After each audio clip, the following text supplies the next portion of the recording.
Hello and welcome back to my channel. तो आज हम लोग बात करेंगे कार्बन एंड इट्स कंपाउंड, जो कि हमारा सीरीज चल रहा था। ये है third part of that series. तो अगर आप प्रीवियसली 2 लेक्चर्स नहीं देखे हैं तो काइंडली आप उस दोनों वीडियोस को देख के फिर आप इसको आप समझेंगे तो आपको प्रॉपर्ली समझ में आएगा। तो चैप्टर था हमारा कार्बन एंड इट्स कंपाउंड्स। तो यहाँ पे हम लोग बेसिकली कुछ प्रॉपर्टीज देखेंगे। कार्बन क्या है? एक एलिमेंट है। ये पीरियोडिक टेबल में ये as a non metal place होता है। जितने भी लिविंग थिंग्स हैं जैसे कि प्लांट्स हो गए, एनिमल्स हो गए, ये सभी क्या होते हैं? कार्बन बेस्ड कंपाउंड्स होते हैं। और ऐसे सारे कंपाउंड्स को हम लोग क्या बोलते हैं? ऑर्गेनिक कंपाउंड्स बोलते हैं। क्लियर? अब हम लोग बात करेंगे कि जो कार्बन है वो किस टाइप के बॉन्ड्स को फॉर्म करता है, आइदर आयोनिक या फिर कोवलेंट। तो जो कार्बन है it always forms covalent bond. ये हमेशा क्या बनाता है? कोवलेंट बॉन्ड बनाता है। तो सबसे पहले तो ये बेसिक डिफरेंस आपको समझना होगा कि कोवलेंट बॉन्ड क्या होते हैं और आयोनिक बॉन्ड्स क्या होते हैं। What is covalent bond and what is ionic bond? Okay,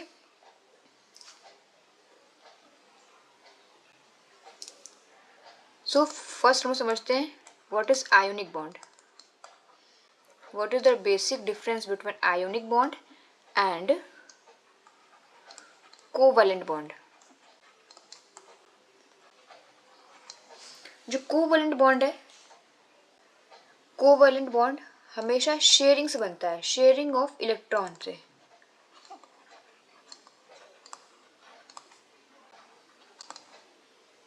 और आयोनिक बॉन्ड जो है it forms by complete transfer of electron.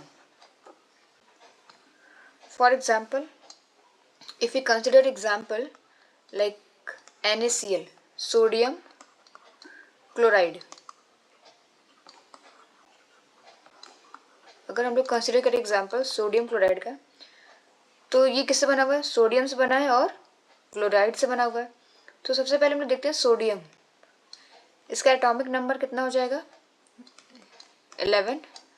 तो इस 11 के बेसिस पे configuration will be 2, 8 and 1। Okay, and for chlorine Z is 17, मतलब उसका एटॉमिक नंबर कितना है? 17 है। तो इसके बेसिस पे आप इसका इलेक्ट्रॉनिक कॉन्फ़िगरेशन जब आप लिखोगे तो ये हो जाएगा 2, 8, 7। ये जो है आपका किस बेसिस पे है? KLM। ओके, ये भी आपका KL एंड M। क्लियर?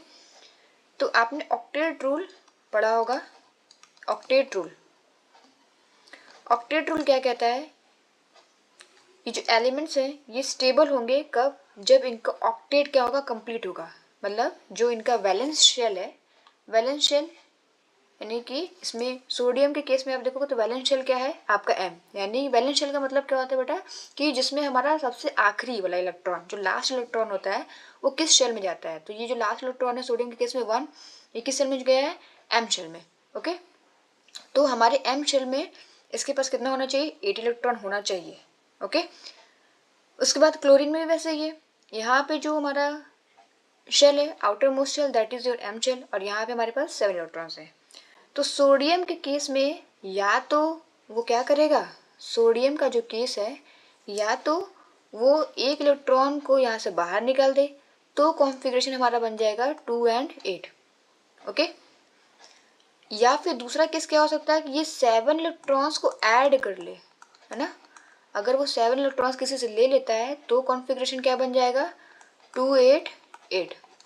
हालांकि ये पॉसिबल नहीं है 7 इलेक्ट्रॉन्स को लेना, है ना? उतने बड़े साइज के एटम में 7 इलेक्ट्रॉन को लेके ऑक्यूपाई करना, it's not practically possible for sodium. Okay, so इनके लिए इजी क्या होता है कि 1 इलेक्ट्रॉन को क्या करें?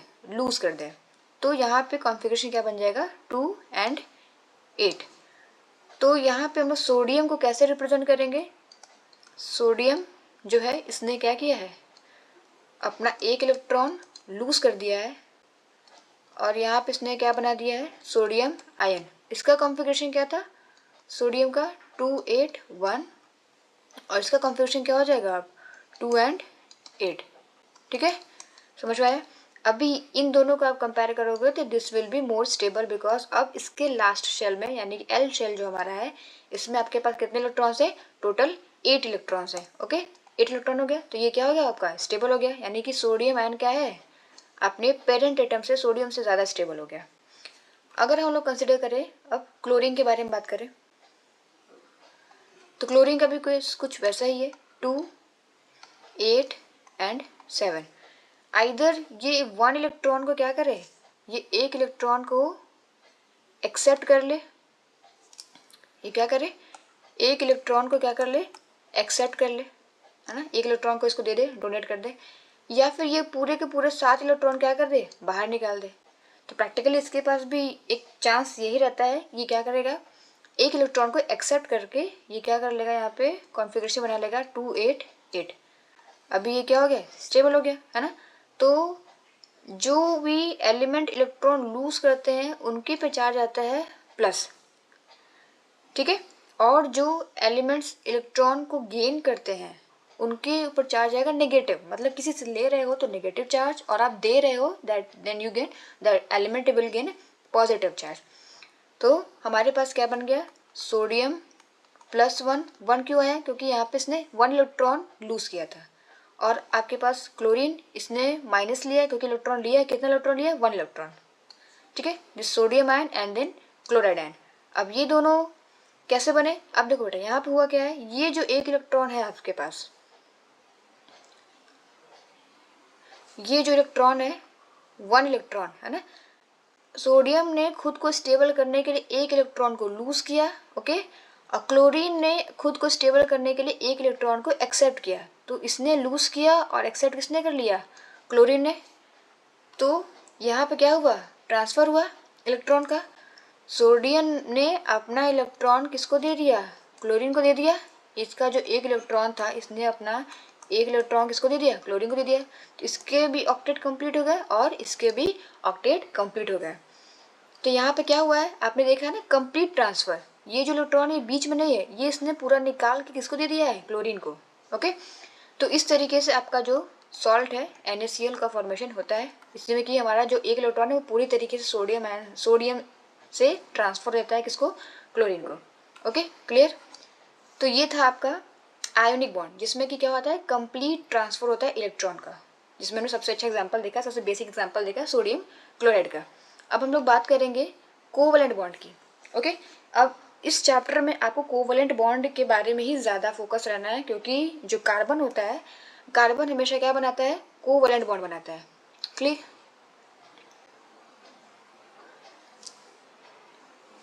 कार्बन बनाएगा कोवलेंट बॉन्ड, तो ये बनाता क्यों है, अब इसके पहले हम लोग इसके कुछ रीजंस देख लेते हैं, है ना। ये शेयरिंग ऑफ इलेक्ट्रॉन करेगा और कोवलेंट बॉन्ड बनाएगा, तो इसके कुछ पॉइंट्स हैं। इसको समझने के लिए पहले आप कार्बन, इसका जो एटॉमिक नंबर है दैट इज 6, इसके करस्पॉन्डिंग जो कॉन्फ़िगरेशन बनेगा इसका 2 और 4, ओके। अभी हमने ऑक्टेट रूल में क्या देखा था कि जो हमारा लास्ट जो शेल है ना, this K and this L, last shell में हमें कितने इलेक्ट्रॉन्स चाहिए, कितने चाहिए 8 इलेक्ट्रॉन चाहिए, है ना। स्टेबल होने के लिए कितने चाहिए 8 इलेक्ट्रॉन्स चाहिए, लेकिन कार्बन के पास क्या है 4 है। अब यहाँ पे केस क्या अराइज होता है, या तो कार्बन क्या करे अपने इन 4 इलेक्ट्रॉन्स को लूज कर दे, है ना, 4 इलेक्ट्रॉन्स को क्या कर दे लूज कर दे, तो कॉन्फ़िगरेशन क्या बन जाएगा इसका सिर्फ 2, के में कितने इलेक्ट्रॉन्स बचेंगे 2 इलेक्ट्रॉन्स। दूसरा केस क्या बनता है बेटा, यहाँ पे दूसरा केस ये होता है या तो वो क्या करे किसी से 4 इलेक्ट्रॉन को एक्सेप्ट कर ले, मतलब 4 इलेक्ट्रॉन्स कोई उसको दूसरा एक एलिमेंट उसको डोनेट कर दे, क्लियर। तो प्रैक्टिकली आप देखोगे तो ये दोनों ही केस इसमें पॉसिबल नहीं होते हैं। क्यों नहीं हो पाते हैं, क्योंकि सबसे पहला तो रीज़न आता है हमारे पास साइज, इसके पास साइज का इशू है। कार्बन जो एटम है हमारा, इसको अगर हम लोग एटॉमिक स्ट्रक्चर में ड्रॉ करके देखेंगे तो ये हो गया nucleus, this K and this is L, okay. ये न्यूक्लियस हो गया आपका, this K shell and this is L shell. तो K में आपके 2 इलेक्ट्रॉन्स और L में आपके 4 इलेक्ट्रॉन्स, ओके। तो अगर आप साइज कंपैरिजन करो और अगर पहला केस हम देखते हैं कि ये क्या कर रहा है, 4 इलेक्ट्रॉन एक्सेप्ट कर रहा है। इन केस मान लो ये 4 इलेक्ट्रॉन लेता भी है, तो अब देखोगे बेटा आप उसको ध्यान से, तो 4 इलेक्ट्रॉन लेगा भी तो रखेगा कहाँ उसको, है ना। ये इलेक्ट्रॉन जैसे इसमें आएंगे, इसके पास आना शुरू होंगे, यहाँ पे क्या होगा, इलेक्ट्रॉन इलेक्ट्रॉन के बीच में रिपल्शन होना शुरू हो जाएगा। और अगर इलेक्ट्रॉन इलेक्ट्रॉन रिपल्शन होगा तो वो आपका जो आपका रिजल्टेंट जो एलिमेंट बनेगा, जो आयन बनने वाला है, वो स्टेबल नहीं होगा, वो क्या होगा, अनस्टेबल होगा। ठीक है, तो पहला केस साइज इसकी क्या है, इतनी बड़ी नहीं है कि वो इलेक्ट्रॉन्स को 4 इलेक्ट्रॉन्स को और लेके वो एकोमोडेट कर सके। क्लियर। दूसरा केस ये हमने डिस्कस कर लिया। दूसरा केस है कि 4 इलेक्ट्रॉन्स को क्या करे, बाहर निकाल दे और डुप्लेट बना ले, है ना, यानी कि हमारे 2 इलेक्ट्रॉन बचे। तो कार्बन के पास इतनी भी एनर्जी नहीं होती है, इनकी एनर्जी क्या होती है, इतनी ज़्यादा भी नहीं होती है कि ये क्या करें, 4 इलेक्ट्रॉन को लूज कर सकें। ठीक है, जैसे आप अभी हायर क्लासेस में जाओगे तो वहाँ पे आप एक टर्म पढ़ोगे, आयोनाइजेशन एनर्जी। ठीक है, IE बोलते हैं हम लोग। ये आयोनाइजेशन एनर्जी क्या होता है, ये डिफाइन करता है कि कोई भी एलिमेंट अपने इलेक्ट्रॉन्स को कितने इजीली लूज कर सकता है। तो फर्स्ट इलेक्ट्रॉन निकलेगा, लेट अस सपोज पहला इलेक्ट्रॉन निकला, जैसे आपके पास ये है 2 और 4 है, एक इलेक्ट्रॉन निकाला तो 2 3, फिर दूसरा निकाला 2 2, है ना। तो धीरे धीरे करके जो रेडियस होगा ना वो छोटा होता चला जाएगा। इलेक्ट्रॉन जैसे जैसे निकलेगा आपका जो रेडियस होगा वो क्या होगा, छोटा होता चला जाएगा। अगर जो रेडियस छोटा हो जाएगा तो इन दोनों के बीच में फोर्स ऑफ अट्रैक्शन क्या हो जाएगा, ज़्यादा होगा। और जैसे जैसे फोर्स ऑफ अट्रैक्शन ज़्यादा होगा बेटा शेल में और न्यूक्लियस के बीच में, इसमें जो इलेक्ट्रॉन बचे रहेंगे, है ना, ये और टाइटली स्ट्रांगली होल्ड हो जाएंगे न्यूक्लियस के करीब, जिससे कि हमारा बचा हुआ इलेक्ट्रॉन जो है वो आसानी से निकल नहीं पाएगा, उसको और भी ज़्यादा एनर्जी देना पड़ेगा उसको निकालने के लिए। तो ये भी पॉसिबल नहीं है। तो हमने देख लिया कि कार्बन के पास न ही 4 इलेक्ट्रॉन लेने की टेंडेंसी है ना, तो रखेगा कहाँ उसको, इलेक्ट्रॉन इलेक्ट्रॉन रिपल्शन होगा। और दूसरा क्या है, न ही इसके पास ये टेंडेंसी है कि वो क्या कर सके, 4 इलेक्ट्रॉन को रिमूव कर सके। क्लियर। तो ये कार्बन करेगा क्या, कार्बन अपने चारों इलेक्ट्रॉन्स को, कार्बन जो है ये अपने 4 इलेक्ट्रॉन्स को अपने पास इसी स्टेट में रखेगा। ठीक है, और ये क्या करेगा, शेयरिंग करेगा। अभी यहाँ पे हमने ट्रांसफ़र तो कर ही नहीं सकते, ये हम शेयर कर सकते हैं किसी दूसरे एलिमेंट से। ठीक है, फॉर एग्जाम्पल CH4, कार्बन एक है और हाइड्रोजन कितने हैं, 4। ये आपका एग्जाम्पल हो गया किसका है, ये फॉर्मूला मीथेन का। ये हम लोग प्रीवियस लेक्चर में पढ़ चुके थे, है ना। Methane, propane, butane, hexane, heptane का फॉर्मूला कैसे बनाते हैं, यहाँ पे हमने सब कुछ सीख लिया था एल्केन, एल्कीन एंड एल्काइन के अंदर। ठीक है, अब हम लोग यहाँ पर देखेंगे कि मीथेन, है ना, इसका अगर आप स्ट्रक्चर ड्रॉ करोगे तो कार्बन के तो 4 इलेक्ट्रॉन्स हो गए ये, है ना, ये कार्बन के 4 इलेक्ट्रॉन्स है जो वैलेंस इलेक्ट्रॉन थे। ठीक है, कार्बन के ये 4 वैलेंस इलेक्ट्रॉन। अब ये बॉन्ड किया है किससे, हाइड्रोजन के साथ। ठीक है, इसको ध्यान से देखिएगा बिल्कुल, इसने बॉन्डिंग की है किसके साथ, हाइड्रोजन के साथ। तो हाइड्रोजन के पास एक एक इलेक्ट्रॉन होता है, ये क्रॉस वाला जो इलेक्ट्रॉन है बेटा दैट इज फॉर हाइड्रोजन। ये हाइड्रोजन का इलेक्ट्रॉन हो गया, ये हाइड्रोजन का इलेक्ट्रॉन हो गया, और ये भी हाइड्रोजन का इलेक्ट्रॉन हो गया।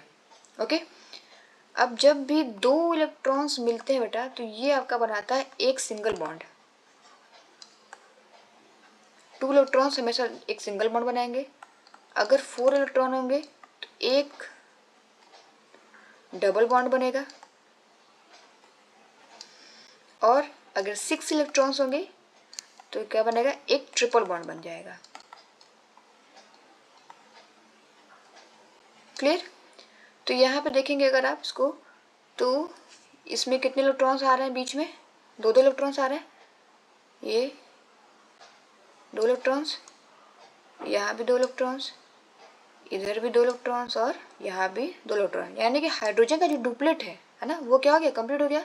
अब इस सर्किल में जितने भी इलेक्ट्रॉन्स आ रहे हैं वो रिस्पेक्टिव हाइड्रोजन के लिए होंगे। और एक दूसरा होगा बेटा, इसको अब ध्यान से देखोगे तो ये अगर हम इसको पूरा कंसिडर करेंगे यहाँ से इतना, ठीक है, तो अगर इस पूरे सर्कल को आप कंसिडर करो तो इस सर्कल के अंदर क्या क्या आ रहा है हमारा, ये इलेक्ट्रॉन्स आ रहे हैं और कार्बन। तो कितने इलेक्ट्रॉन्स है, 1 2 3 4 5 6 7 एंड 8। तो इसके लिए कार्बन के पास कितने इलेक्ट्रॉन हो गए, 8 इलेक्ट्रॉन, और हाइड्रोजन, हर एक हाइड्रोजन के पास 2 इलेक्ट्रॉन, यानी कि इनका डुप्लेट कंप्लीट हो गया, और कार्बन का ऑक्टेट। लेकिन क्या है, कार्बन ने पूरा तरीके से ट्रांसफर कर दिया इलेक्ट्रॉन, नहीं, इसने क्या किया है, शेयरिंग की है, किसके साथ, हाइड्रोजन की इलेक्ट्रॉन्स के साथ। तो स्ट्रक्चर कैसा बन जाएगा, एक एक सिंगल बॉन्ड बनेगा। अभी हमने देखा था कि 2 इलेक्ट्रॉन मिलेंगे तो एक सिंगल बॉन्ड बनेगा, तो ये सारे क्या बनेंगे, एक एक सिंगल बॉन्ड बनेंगे, और ये हो जाएगा आपका हाइड्रोजन, ये हो जाएगा आपका हाइड्रोजन। क्लियर है, आई होप कि ये आपको समझ में आ गया होगा। तो जितने भी आपके कार्बन के जो कंपाउंड्स हैं वो क्या बनाएंगे, वो हमेशा हमेशा कोवैलेंट बॉन्ड्स बनाएंगे। ओके, और कार्बन क्या होता है, टेट्रावैलेंट होता है। टेट्रावैलेंट का मतलब क्या है, ये बहुत इंपॉर्टेंट पॉइंट है। जब भी आप कोई भी स्ट्रक्चर वगैरह बनाओगे तो आपको ये पॉइंट आपके माइंड में हमेशा होनी चाहिए कि carbon is what, tetravalent. Tetravalent मतलब क्या है कि ये क्या करेगा, 4 बॉन्ड्स बनाएगा, है ना, 4 बॉन्ड बना सकते हैं। जैसे अभी हमने देखा था ना कि मीथेन में ये 4 बॉन्ड बना रहा था। और जैसे आपके पास है C2H6, C2H6 किसका फॉर्मूला है, किसका है फॉर्मूला, ये इथेन का। ओके, तो अगर आप इसका स्ट्रक्चर ड्रॉ करोगे तो इथेन 2 कार्बन हो गए, है ना, एन लगा हुआ है तो सिंगल बॉन्ड होगा, कार्बन कार्बन के बीच में सिंगल बॉन्ड। लास्ट क्लास में हमने डिस्कस किया था एल्केन, एल्कीन एंड एल्काइन में। तो एन क्या होता है, सैचुरेटेड में आता है ना, तो एन सैचुरेटेड है तो कार्बन कार्बन के बीच में क्या हो जाएगा, ये सिंगल बॉन्ड। और कार्बन क्या है, टेट्रावैलेंट, मतलब कि हमेशा ये क्या बनाएगा, 4 बॉन्ड बनाएगा। तो एक इस कार्बन ने 1 बॉन्ड बना लिया है, तो अभी और कितने बना सकता है, 3 और बना सकता है। ठीक वैसे ही इस कार्बन ने भी 1 बॉन्ड बना लिया है, तो अभी ये और कितने बना सकता है, 3 बॉन्ड और बना सकता है। तो ये हो गया। अभी ये आपके पास हाइड्रोजन आप लगा दीजिए। हाइड्रोजन लगाने के बाद आप काउंट करिए, आपके पास 2 कार्बन हो गए, 2 कार्बन, हाइड्रोजन कितने, 1 2 3 4 5 and 6, then formula is ethane. ठीक है, ये समझ में आया। ये जितने भी यहाँ पे इलेक्ट्रॉन्स होंगे सारे के सारे क्या हैं, सब शेयरिंग वाले हैं। ठीक है, ये सब कुछ क्या है, शेयरिंग है, शेयरिंग में हुआ है सब कुछ। क्लियर है,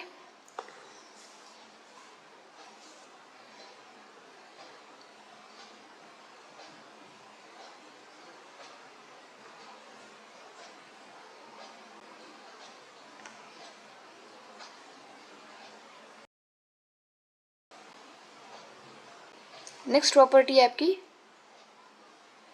सेल्फ कॉम्बिनेशन की, self combination.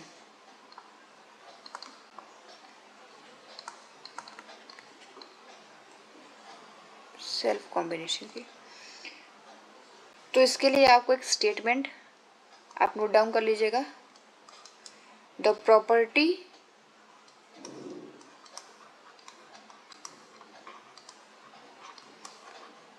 of self combination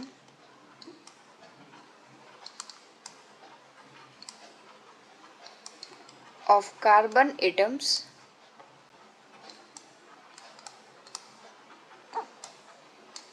to form long chains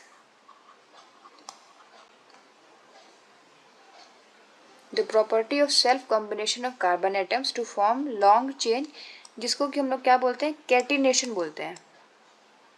ठीक है, तो कैटिनेशन क्या है, ये एक ऐसी प्रॉपर्टी है जिससे कि आप ये देखोगे कि कार्बन के पास क्या है, एक प्रॉपर्टी है कि वो अपने मतलब एक लॉन्ग चेन बना सकता है, ये है ना, बहुत सारे कार्बन के साथ ऐसे ज्वाइन होगा और एक लंबा चेन बनाएगा। ठीक है, तो ये कार्बन के पास ऐसी प्रॉपर्टी, इसको हम लोग क्या बोलते हैं, catenation property. Okay,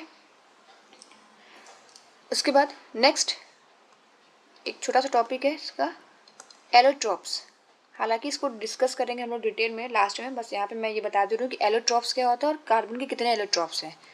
allotropes of carbon. Okay, तो कार्बन के एलोट्रॉप्स के बारे में देखना है अभी आपको।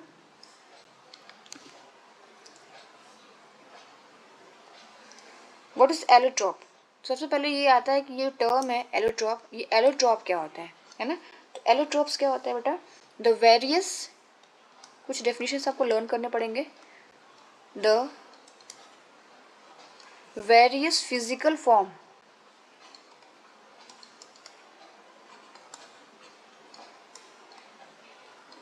in which an element can exist are called allotropes. ठीक है, तो एलोट्रोप्स क्या होता है? कोई एक एलिमेंट है ना, जब वो अलग अलग फॉर्म्स में, अलग अलग फिजिकल फॉर्म में एग्जिस्ट करता है तो हम लोग क्या बोलते हैं, ये क्या है, उस एलिमेंट का एलोट्रोप्स है। जैसे कि फॉर एग्जांपल कार्बन के जो एलोट्रोप्स हैं वो कौन कौन से हैं? एक है आपका बेटा diamond, second is graphite, and third is buckminster fullerene.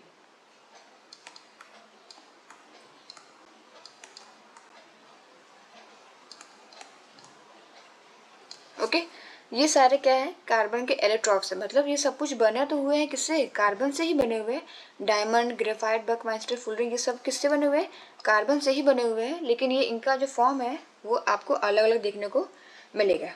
Clear है?